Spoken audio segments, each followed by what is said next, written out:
Satu Raja-Raja 2 ayat 1. Ketika saat kematian Daud mendekat, ia berpesan kepada Salomo anaknya, "Aku ini akan menempuh jalan segala yang fana. Maka kuatkanlah hatimu dan berlakulah seperti laki-laki. Lakukanlah kewajibanmu dengan setia terhadap Tuhan Allahmu, dengan hidup menurut jalan yang ditunjukkannya, dan dengan tetap mengikuti segala ketetapan, perintah, peraturan, dan ketentuannya.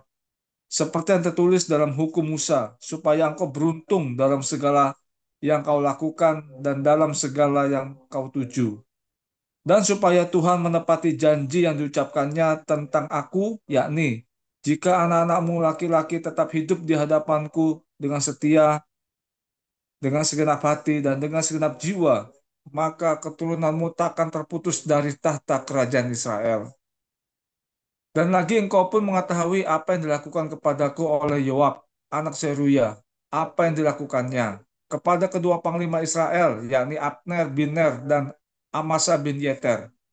Ia membunuh mereka dan menumpahkan darah dalam zaman damai seakan-akan ada perang, sehingga sabuk pinggangnya dan kasut kakinya berlumuran darah. Maka bertindaklah dengan bijaksana dan janganlah biarkan yang ubanan itu turun dengan selamat ke dalam dunia orang mati. Tetapi kepada anak-anak Barsilai orang Gilead itu haruslah kau tunjukkan kemurahan hati. Biarlah mereka termasuk golongan yang mendapat makanan dari mejamu. Sebab mereka pun menunjukkan kesetiaannya dengan menyambut aku pada waktu aku melarikan diri dari hadapan kakakmu Absalom. Juga masih ada padamu Simei bin Gera, orang Benyamin, dari Bahurim. Dialah yang mengutuki aku dengan kutuk yang kejam pada waktu aku pergi ke Mahanaim. Tetapi kemudian ia datang menyongsong aku di sungai Yordan, dan aku telah bersumpah kepadanya demi Tuhan, takkan kubunuh engkau dengan pedang.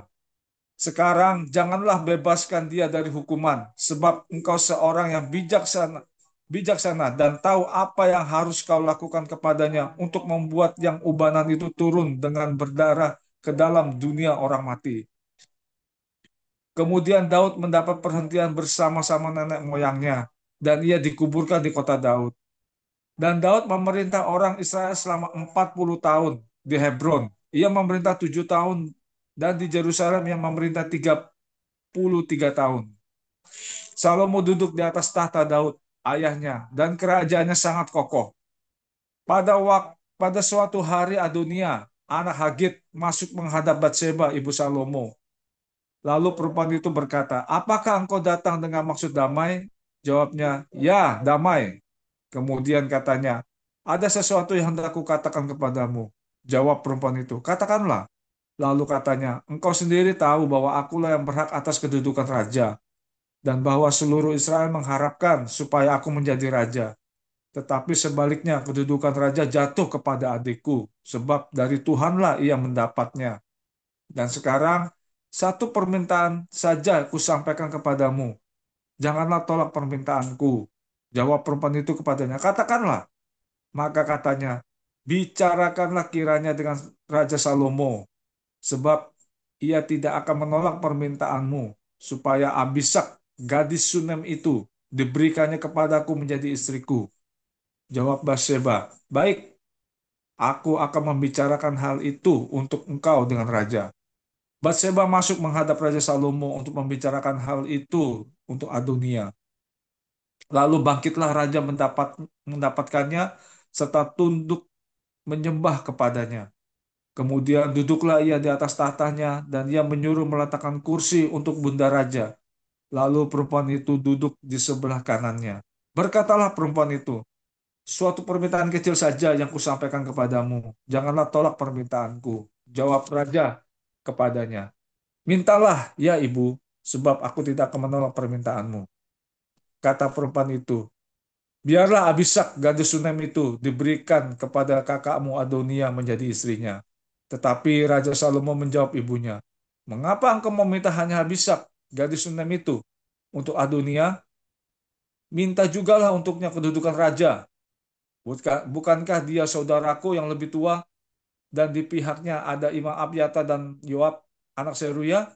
Lalu bersumpahlah Raja Salomo demi Tuhan, beginilah kiranya Allah menghukum aku. Bahkan lebih daripada itu, jika Adonia tidak membayarkan nyawanya dengan permintaan ini. Oleh sebab itu, demi Tuhan yang hidup, yang menegakkan aku dan mendudukan aku di atas tahta Daud ayahku, dan yang membuat bagiku suatu keluarga seperti yang dijanjikannya. Pada hari ini juga Adonia harus dibunuh. Lalu Raja Salomo menyerahkan hal itu kepada Benaya bin Yoyada. Orang ini memancung dia sehingga mati. Dan kepada Imam Abyata Raja berkata, pergilah ke Anatot, ke tanah milikmu, sebab engkau patut dihukum mati. Tetapi pada hari ini aku tidak akan membunuh engkau, oleh karena engkau telah mengangkat tabut Tuhan Allah di depan Daud, ayahku. Dan oleh karena engkau telah turut menderita dalam segala sengsara yang diderita ayahku. Lalu Salomo memecat Abyata dari jabatannya sebagai imam Tuhan. Dengan demikian Salomo memenuhi firman Tuhan yang telah dikatakannya di Silo mengenai keluarga Eli. Ketika kabar itu sampai kepada Yoab, memang Yoab telah memihak kepada Adonia, sekalipun ia tidak memihak kepada Absalom. Maka larilah Yoab ke kemah Tuhan, lalu memegang tanduk-tanduk mesbah. Kemudian diberitahukanlah kepada Salomo bahwa Yoab sudah lari ke kemah Tuhan dan telah ada di samping mesbah. Lalu Salomo menyuruh Benaya bin Yoyada, pergilah, pancunglah dia. Benaya masuk ke dalam kemah Tuhan serta berkata kepadanya, beginilah kata raja, keluarlah, jawabnya, tidak, sebab disinilah aku mau mati. Lalu Benaya menyampaikan jawab itu kepada raja, katanya, beginilah kata Yoab dan beginilah jawabnya kepadaku. Kata raja kepadanya, perbuatlah seperti yang dikatakannya. Pancunglah dia dan kuburkanlah dia. Dengan demikian kau menjauhkan daripadaku dan daripada kaumku noda darah yang ditumpahkan Yoab dengan tidak beralasan. Dan Tuhan akan menanggung darahnya kepadanya sendiri, karena ia telah membunuh dua orang yang lebih benar dan lebih baik daripadanya. Ia membunuh mereka dengan pedang, dengan tidak diketahui ayahku Daud, yaitu Abner bin Ner, panglima Israel, dan Amasa bin Yeter, panglima Yehuda. Demikianlah darah mereka akan ditanggungkan kepada Yoab dan keturunannya untuk selama-lamanya. Tetapi Daud dan keturunannya dan keluarganya dan tahtanya akan mendapat selamat daripada Tuhan sampai selama-lamanya. Maka berangkatlah Benaya bin Yoyada lalu memancung dan membunuh Yoab. Kemudian dia dikuburkan di rumahnya sendiri di padang gurun. Raja mengangkat Benaya bin Yoyada menggantikan Yoab menjadi kepala tentara. Dan raja mengangkat Imam Sadok menggantikan Abyatar. Kemudian raja menyuruh memanggil Simei dan berkata kepadanya, dirikanlah bagimu sebuah rumah di Yerusalem. Diamlah di sana dan janganlah keluar dari sana kemana-mana pun. Sebab ketahuilah sungguh-sungguh bahwa pada waktu engkau keluar dan menyeberangi sungai Kidron, pastilah engkau mati dibunuh dan darahmu akan ditangguhkan kepadamu sendiri. Lalu berkatalah Simei kepada raja, baiklah demikian, seperti yang tuanku raja katakan. Demikianlah akan dilakukan hambamu ini. Lalu Simei diam di Yerusalem beberapa waktu lamanya. Dan sesudah 3 tahun, terjadilah bahwa dua orang hamba Simei lari kepada Akis bin Maaka, Raja Gad. Lalu diberitahukan kepada Simei, ketahuilah kedua orang hambamu ada di Gad. Maka berkemaslah Simei, dipelananilah ke ladangnya, dan pergilah ia ke Gad kepada Akis untuk mencari hambanya itu. Lalu Simei pulang dan membawa mereka dari Gad. Ketika diberitahukan kepada Salomo bahwa tadinya Simei pergi dari Yerusalem ke Gad dan sekarang sudah pulang, maka raja menyuruh memanggil Simei dan berkata kepadanya, bukankah aku telah menyuruh engkau bersumpah demi Tuhan dan telah memperingatkan engkau begini, ketahuilah sungguh-sungguh bahwa pada waktu engkau keluar dan pergi kemana-mana pun, pastilah engkau mati dibunuh. Dan engkau telah menjawab, baiklah demikian, aku akan mentaatinya. Mengapa engkau tidak menepati sumpah demi Tuhan itu dan juga perintah yang kuperintahkan kepadamu? Kemudian kata raja kepada Simei, engkau sendiri tahu dalam hatimu segala kejahatan yang kau perbuat kepada Daud ayahku. Maka Tuhan telah menanggungkan kejahatanmu itu kepadamu sendiri. Tetapi diberkatilah kiranya Raja Salomo dan kokohlah tahta Daud di hadapan Tuhan sampai selama-lamanya. Raja memberi perintah kepada Benaya bin Yoyada. Lalu keluarlah Benaya, dipancungnya Simei sehingga mati. Demikianlah kerajaan itu kokoh di tangan Daud.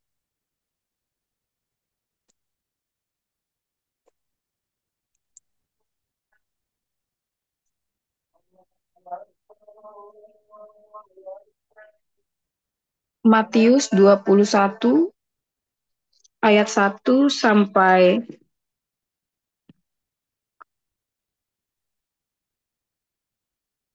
46. 46.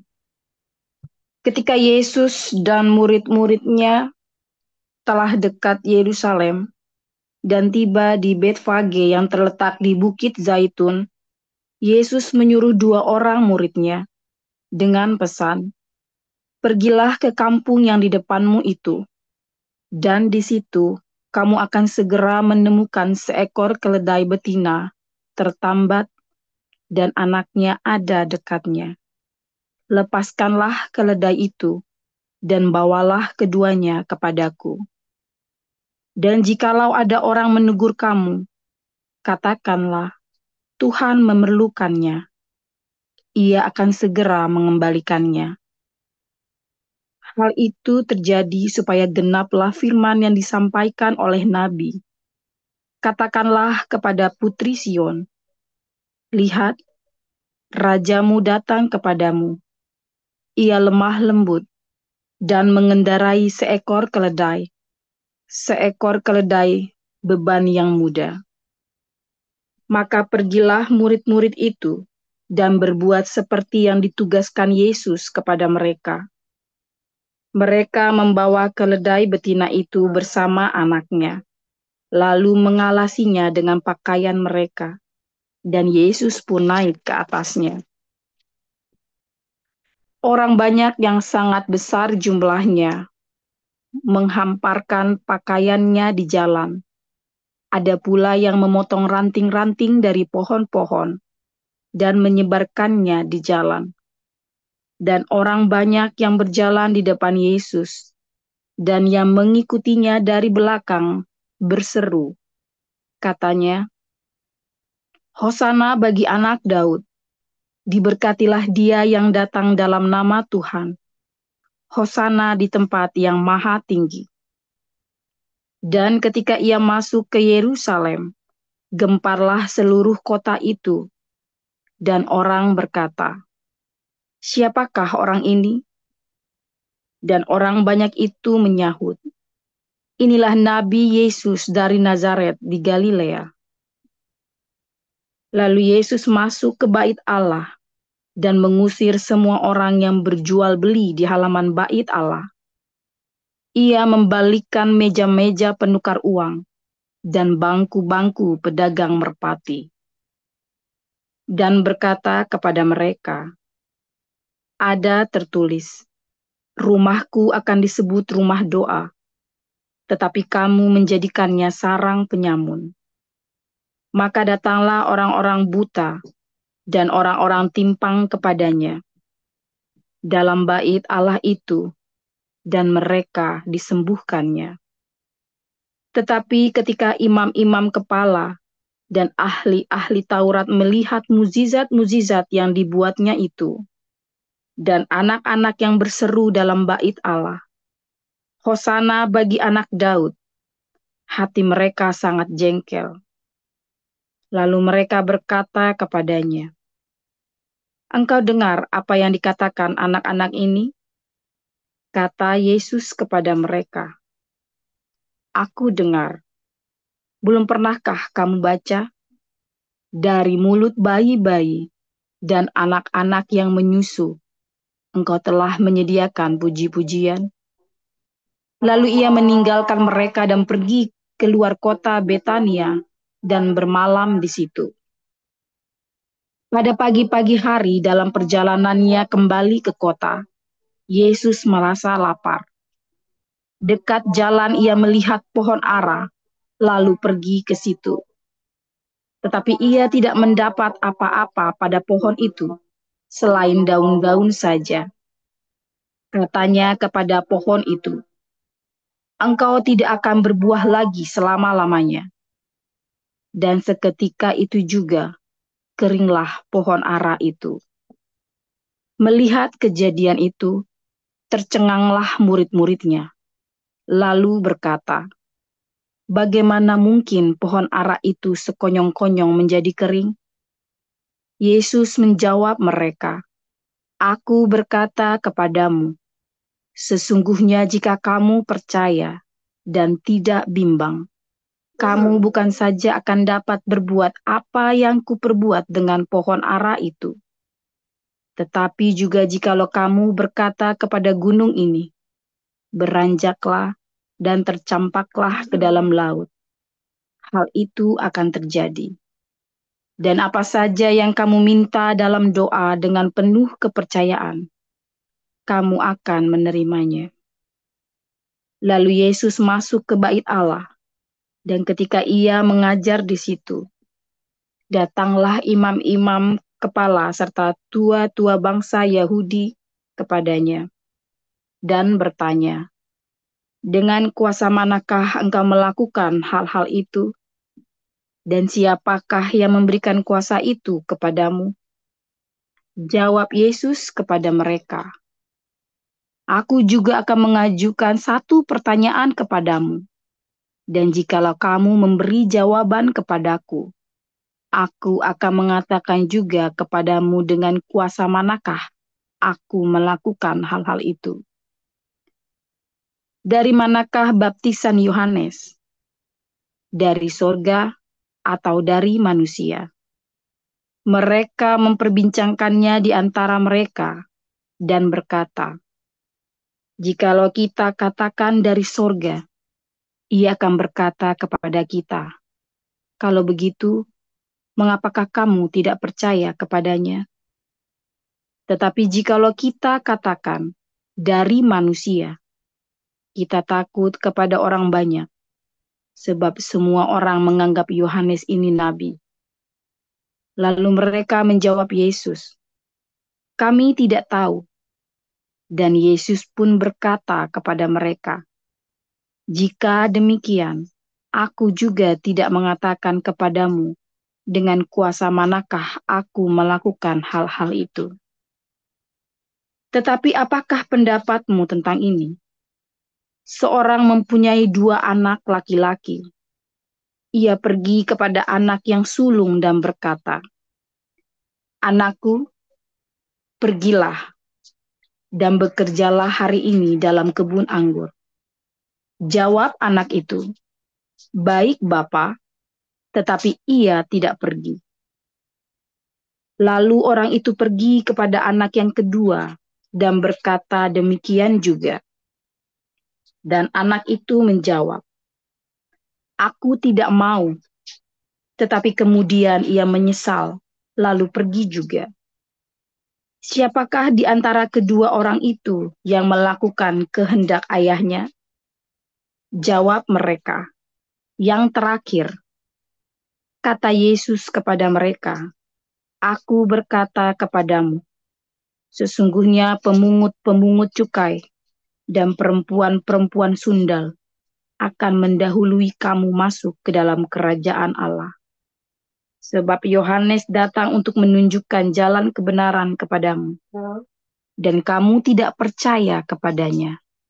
Tetapi pemungut-pemungut cukai dan perempuan-perempuan sundal percaya kepadanya. Dan meskipun kamu melihatnya, tetapi kemudian kamu tidak menyesal, dan kamu tidak juga percaya kepadanya. Dengarkanlah suatu perumpamaan yang lain. Adalah seorang tuan tanah membuka kebun anggur dan menanam pagar sekelilingnya. Ia menggali lubang tempat memeras anggur dan mendirikan menara jaga di dalam kebun itu. Kemudian ia menyewakan kebun itu kepada penggarap-penggarap, lalu berangkat ke negeri lain. Ketika hampir tiba musim petik, ia menyuruh hamba-hambanya kepada penggarap-penggarap itu untuk menerima hasil yang menjadi bagiannya. Tetapi penggarap-penggarap itu memangkap hamba-hambanya itu. Mereka memukul yang seorang, membunuh yang lain, dan melempari yang lain pula dengan batu. Kemudian Tuhan itu menyuruh pula hamba-hamba yang lain, lebih banyak daripada yang semula. Tetapi mereka pun diperlakukan sama seperti kawan-kawan mereka. Akhirnya ia menyuruh anaknya kepada mereka. Katanya, "Anakku akan mereka segani." Tetapi ketika penggarap-penggarap itu melihat anaknya itu, mereka berkata seorang kepada yang lain, "Ia adalah ahli waris.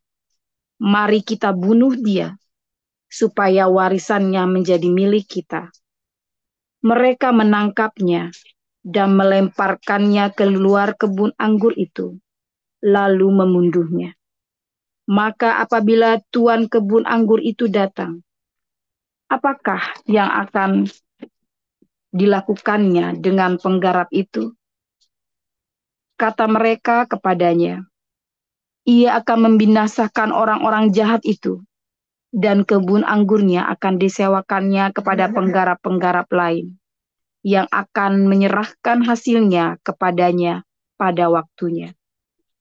Kata Yesus kepada mereka, "Belum pernahkah kamu baca dalam kitab suci, batu yang dibuang oleh tukang-tukang bangunan telah menjadi batu penjuru? Hal itu terjadi dari pihak Tuhan, suatu perbuatan ajaib di mata kita. Sebab itu aku berkata kepadamu, bahwa kerajaan Allah akan diambil daripadamu dan akan diberikan kepada suatu bangsa yang akan menghasilkan buah kerajaan itu. Dan barang siapa jatuh ke atas batu itu, ia akan hancur. Dan barang siapa ditimpa batu itu, ia akan remuk." Ketika imam-imam kepala dan orang-orang Farisi mendengar perumpamaan-perumpamaan Yesus, mereka mengerti bahwa merekalah yang dimaksudkannya. Dan mereka berusaha untuk menangkap dia, tetapi mereka takut kepada orang banyak, karena orang banyak itu menganggap dia nabi. Demikian pembacaan firman Tuhan hari ini. Terima kasih kepada Pak Ali Mulyo dan kepada Ibu Veronica. Kita akan mendengarkan renungan dengan judul Sadisnya Nabi 26 JPZ. Silakan Pastor Paul.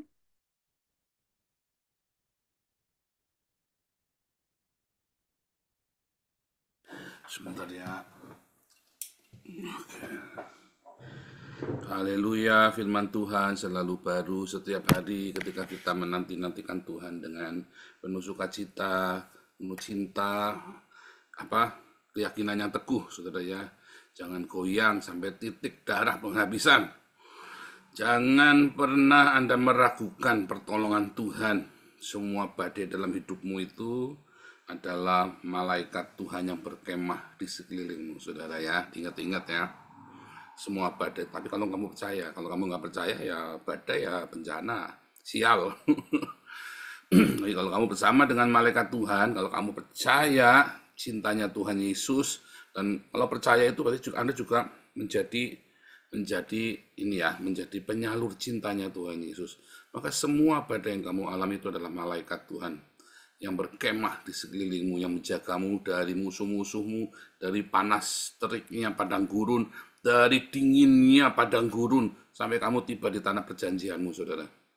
Kalau sudah tiba bagaimana? Ya sudah tiba di tanah perjanjian, kamu tetap harus kerja. Tanah yang susu dan madu itu harus tetap dikerjakan. Sama seperti saya di tanah perjanjian saya di Belanda ini adalah tanah perjanjian saya yang harus saya kerjakan setiap hari. Ya, harus saya kerjakan. Luar biasa. Saudara, Tuhan Yesus itu dikenal sangat lemah lembut. Semua orang bilang Tuhan Yesus lemah lembut, saudara. Tapi begitu ketemu sama ahli Farisi, ahli Taurat, orang Farisi, dan para pemuka agama, Tuhan Yesus menjadi sangat strict, saudara. Sangat keras, ya saudara ya. Ini sangat keras. Kepada orang-orang, ya kepada orang-orang Yesus, kepada jemaat biasa, kepada orang-orang pada umumnya, Yesus bisa menjadi sangat kompromi sekali. Seakan-akan kan sangat kompromi. Ada pelacur, dibiarin saja. ada pemungut cukai yang malah dia ke rumahnya, ada banyak orang berdosa lainnya dia menerima. Sahabat pelacur dan orang sahabatnya para pemungut cukai dan orang berdosa katanya ya, Yesus disebut itu.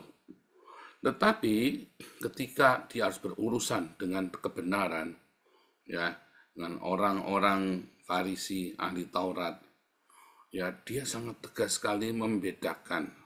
Bukan benar salah doktrin, saudara ya. Yesus itu tidak mau di-framing dengan doktrin ini yang benar, doktrin itu yang salah. Enggak, saudara. Kalau Yesus mengajarkan, meluruskan sebuah kebenaran, ya seperti dalam Matius 5, Matius 6, Matius 7, ada anggapan melakukan sebagian dari hukum Taurat itu ya dengan caranya ya, oh boleh cerai itu boleh, siapa bilang? Ayatnya yang lengkap nggak boleh cerai.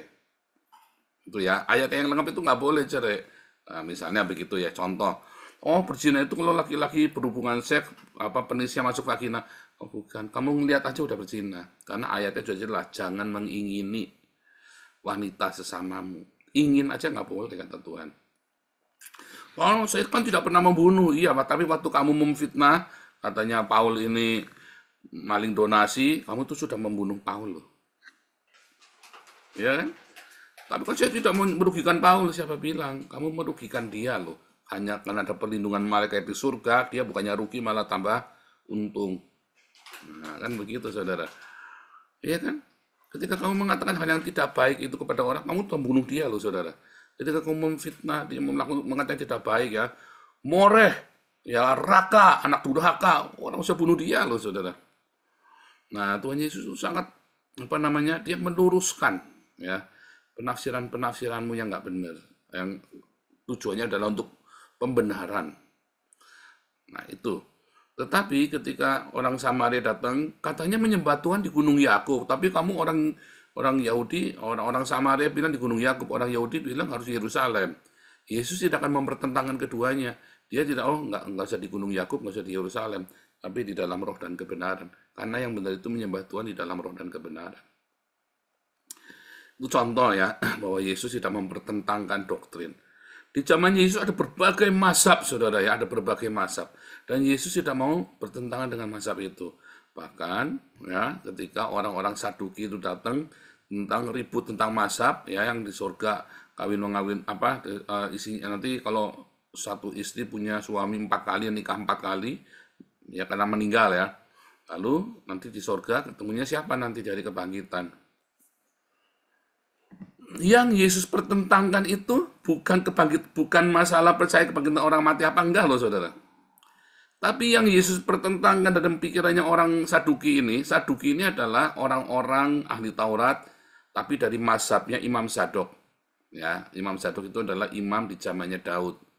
Makanya ditegur oleh Yesus, kamu sesat, kamu tidak mengerti kuasa Allah dan kitab suci. Di surga tidak ada surga tidak ada mengawinkan, melainkan manusia akan hidup seperti malaikat. Ya, di hari kebangkitan tidak ada kawin mengawinkan, melainkan manusia akan hidup seperti malaikat di surga.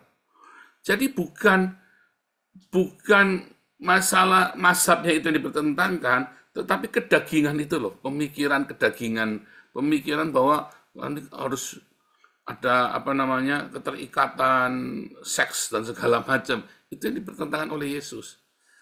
Jadi ketika ada pertentangan itu, Tritunggal Oneness, yang dirubutkan bukan Tritunggal Oneness-nya, saudara. Ya, kalau saya ini andai kata maafkan aku Tuhan Yesus ya, tapi kan memang kita harus serupa dengan Tuhan Yesus. Ada Tritunggal Oneness, saya ini Yesus, tapi sui dua-duanya nggak bilangin. Di surga itu nggak ada Tritunggal Oneness. Kamu ditanya, kamu punya buah apa enggak? Kamu buah zakar, buah dada aja kamu enggak punya, kamu mau ribut, Tritunggal Oneness. Buah dada, buah zakar aja kamu enggak ada, tapi kamu ribut nyesat-nyesatkan orang lain. Nah itu saudara, itu yang Yesus lakukan seperti itu. Ya, Anda kebayang ya, bahwa apa yang Yesus lakukan, orang-orang yang pintar-pintar ini debat sama Yesus terobos tengahnya, ternyata yang semua ini yaitu tadi hanya perspektif. Tapi yang penting dalam hidupmu adalah kamu berbuah kebaikan, cinta. Dalam semua pertentangan mazhab-mazhab itu, Rasul Paulus juga tidak meributkan masalah doktrin, saudara. Tetapi buah dari cinta itu. Apapun, yang penting ada kasih katanya. Itulah yang paling utama, apapun. Ya, apapun gaya bahasa rohmu, apapun ya gaya teologimu, yang penting kamu punya ada cinta. Tanpa cinta semua itu kosong, nggak kepake. Ya, dan cinta itu harus dibuktikan, katanya Yakobus dan Yohanes, nggak cuma ngomong tok. Nah, saudara, di komunitas kita dulu saya selalu bilang ya, 5 tahun pertama kita akan banyak kompromi dengan banyak kesalahan. Tetapi setelah itu kita nggak boleh kompromi lagi dengan kesalahan. Saudara, yang dimaksud adalah begini, saudara ya. Di yayasan kita ini kan ada SOP, ya. Tapi banyak orang-orang ingin melanggar SOP ini, saudara ya. Banyak orang-orang ingin melanggar SOP ini demi satu, kepada umumnya karena kebiasaan Anda kebiasaan sembahyang tidak teratur, tidak karu-karuan. Loh, orang tua saya juga begitu ya. Orang tua saya kebiasaan hidup tidak tertib, tidak disiplin. Sehingga banyak sekali peraturan-peraturan yang dilabrak, akhirnya rugi. Ya, aturan-aturan ketidakdisiplinan.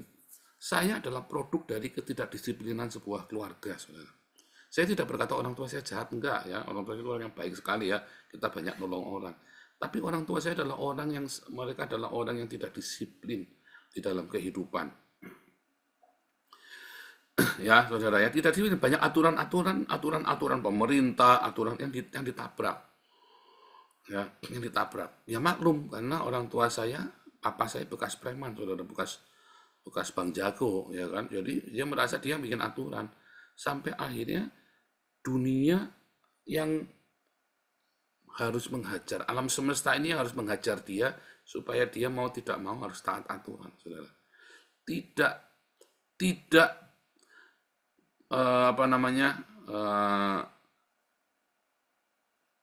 kadang-kadang kita ini berpikir, oh saya lolos kok, oh enggak apa-apa kok, saya bisa bolos, oh saya bisa akali, oh bisa kok, tenang aja. Dan ketika papi saya ngajari dengan santainya, oh enggak apa-apa, itu kan gini, itu kan sama saja, nanti juga ini. Banyak sekali, bahkan secara nggak sadar, ayah saya itu mengajarkan untuk melanggar aturan. Siapa yang di rumah digituin? Atau Anda yang ngajarin, jangan-jangan. Hati-hati loh, saudara ya.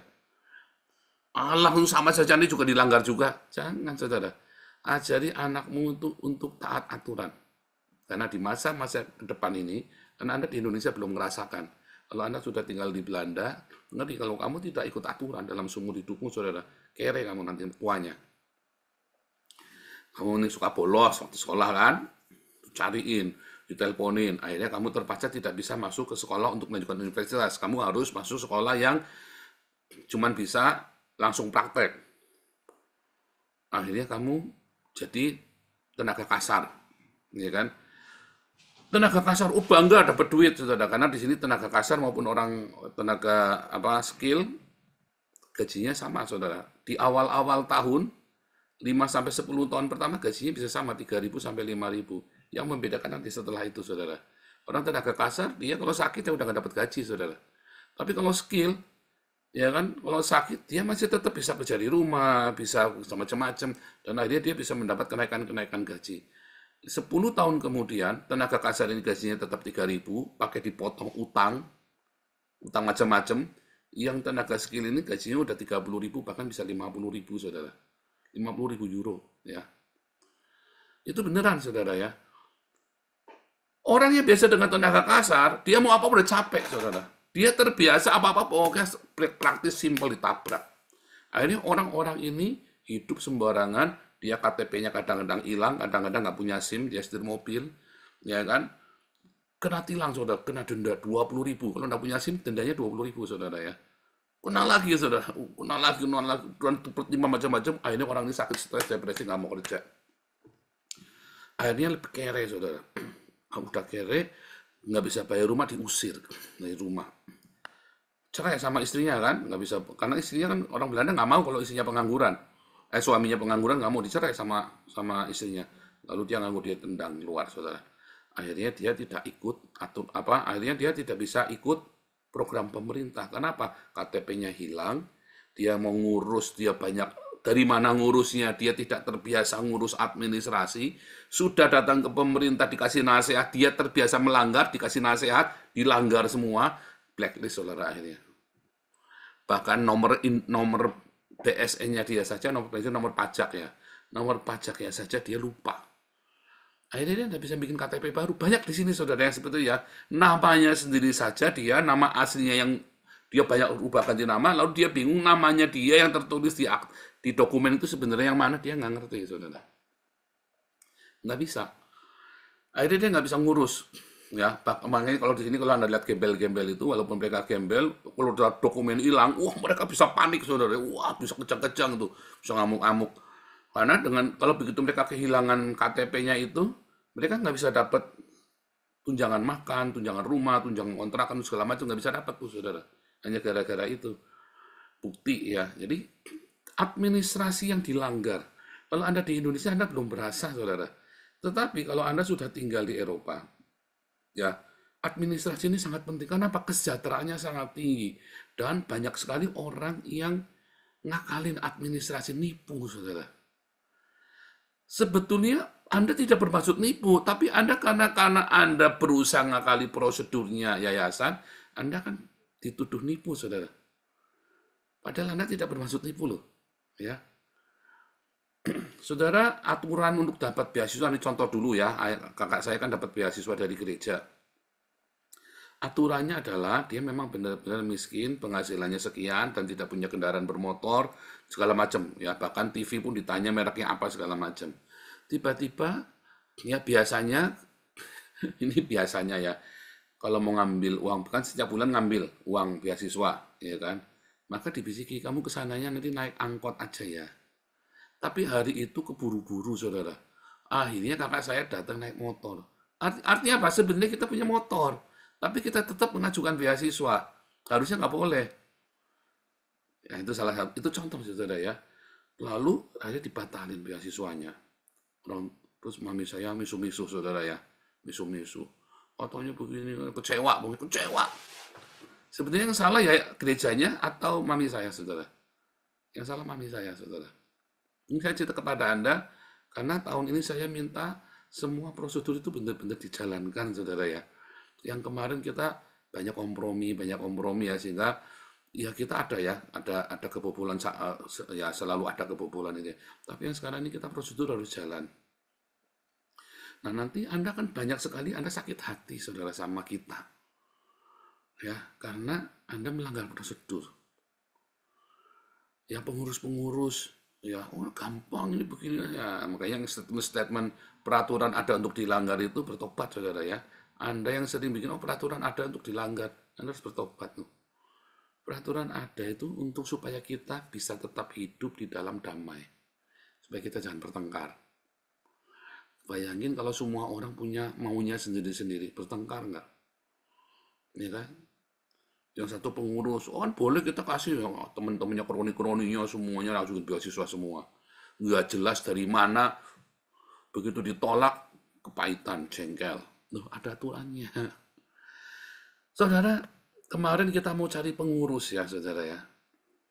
Pada nggak mau, saudara ya. Kan takut ya, ini uang banyak, aturan juga macam-macam ya, pokoknya banyak ya.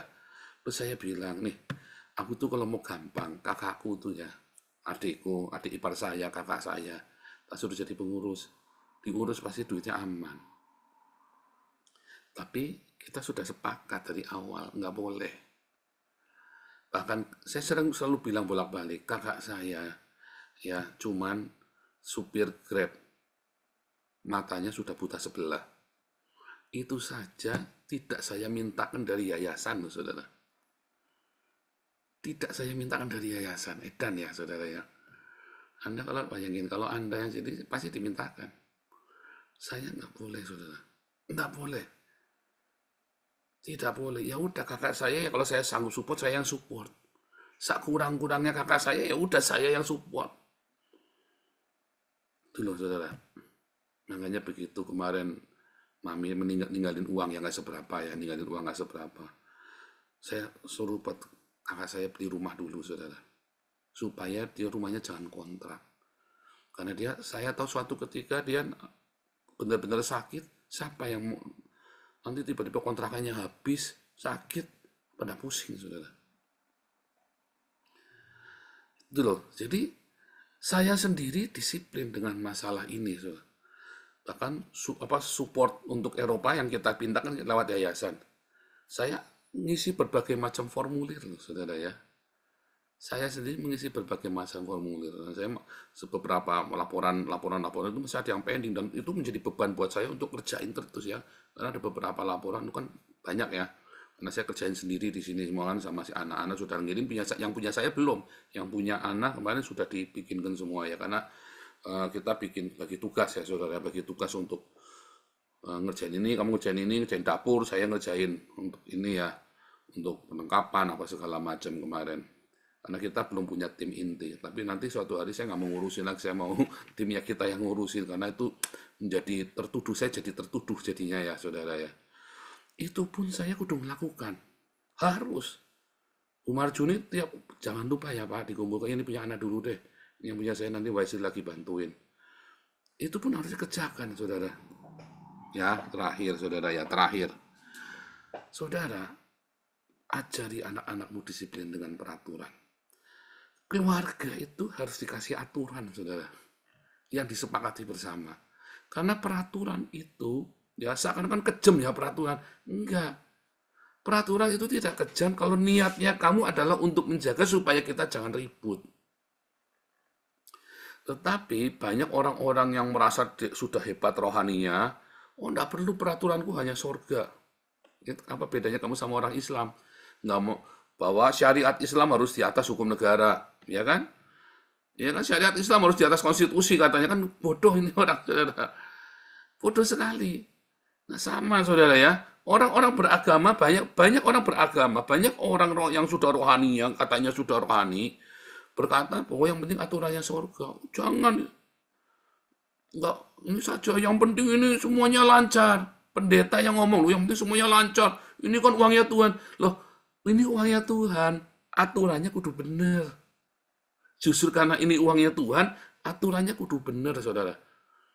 Jangan berpikir sadis, enggak. Karena ini dipakai supaya kita langgeng sampai mungkin bisa 5-10 tahun lagi kalau bisa, saudara. Kalau bisa ya sini tambah gede, bisa sampai 20 tahun lagi. Atau malam, ya kalau Tuhan nggak jadi datang, kalau ternyata Tuhannya datangnya, saya lamarnya meleset, ya bisa nanti sampai 100 tahun lagi. Tapi aturan itu ada, sehingga semuanya terbuka, semuanya bertanggung jawab. Jadi bukan karena kejam, saudara ya, tetapi karena kita mau jaga Taman Eden ini. Anda sekarang ada dimasuk dalam Taman Eden, Kerajaan Allah, di mana Kerajaan Allah ini memberikan banyak sekali berkat jasmani dan rohani. Ya, jadi peraturan ada, bukan buat dilanggar. Peraturan ada supaya kita menjaga taman ini dengan penuh cinta. Peraturan ada supaya kita semua belajar disiplin, sehingga di rumah, di yayasan, di komunitas, bahkan di dalam bernegara pun kita belajar terbiasa hidup disiplin, saudara. Tuhan Yesus memberkati.